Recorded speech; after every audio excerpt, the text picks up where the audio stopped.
नमस्कार। आपको एक बहुत गहरा रहस्य आज समझाने वाला हूँ। जी हाँ, ये लॉ ऑफ कर्मा का बहुत गहरा अगर वाक़ई आपने सिर्फ़ 3 मिनट्स, 5 मिनट अगर आपने इस वीडियो को दे दिए, तो डेफ़िनेटली मैं मान सकता हूँ कि आपके जीवन में वह परिवर्तन आएगा, जो आप सोच भी नहीं सकते। और इसे आप ये मत सोचिएगा कि ये केवल एक वीडियो है, यह एक सॉल्यूशन है और एक समाधान है, एक बहुत गहरी बात है। एक बार एक महिला जब अपने पति के साथ कहीं पे भी जाती थी तो वो बड़ी परेशान होती थी। क्यों? क्योंकि उसे वहाँ पर काम करना पड़ता था या फिर कहीं न कहीं उसको मदद करनी पड़ती थी। जैसे जनरली महिलाएँ जब होती है तो किसी के हम खाना खाने जाते हैं, कुछ करने जाते हैं, तो महिलाओं को वहाँ पर जाके भी अपनी मदद करनी पड़ती है। तो वह हमेशा भगवान से दुआ करती कि काश कुछ ऐसा हो जाए कि मुझे इन पति के साथ जाने का काम ही ना पड़े, मुझे जाना ही ना पड़े।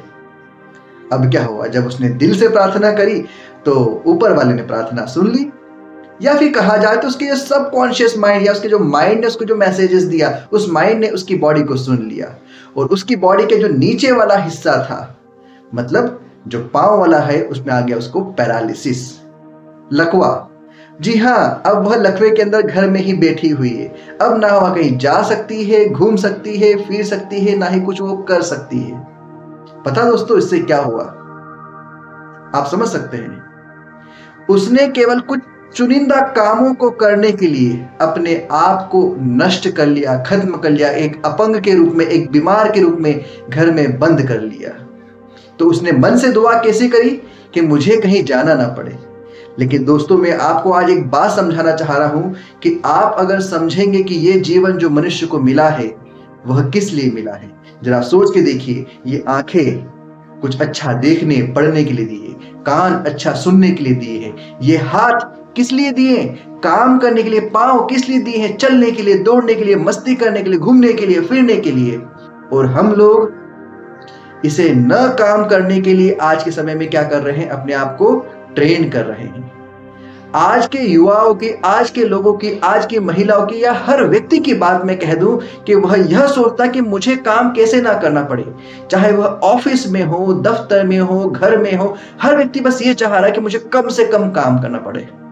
लेकिन जरा दोस्तों, मेरा जरा सोच के देखिए, अगर ये आंखें ना हो तो आपका क्या हो, ये नाक, जीभ, कान, हाथ, पांव न हो तो आपका क्या हो।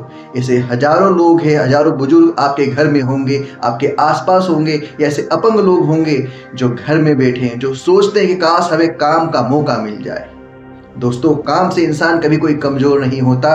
ये कर्म ही है जो हमें क्या करता है, जीवन में आगे बढ़ाने में मदद करता है।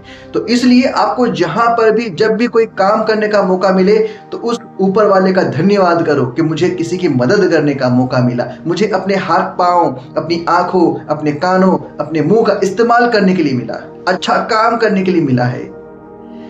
जब तक ये चल रहे हैं ना, तब तक ही आपके मजे हैं। नहीं तो अस्पताल में जाके एक बार राउंड लगा कर आइए, आपको समझ में आ जाएगा जीवन क्या है।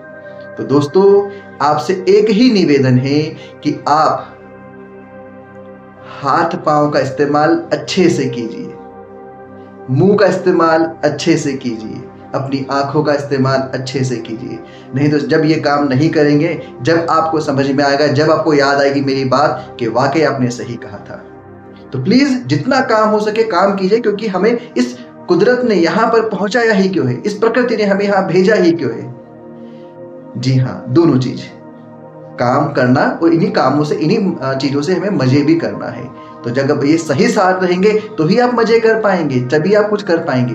तो इसलिए इन्हें कामों में लगाए रहिए, अच्छी चीजों में दिमाग लगाए रहिए, अपनी आंखों को, कानों को, नाक को, हाथ को, पांव को इस्तेमाल करते रहिए, बचा के मत रखिए।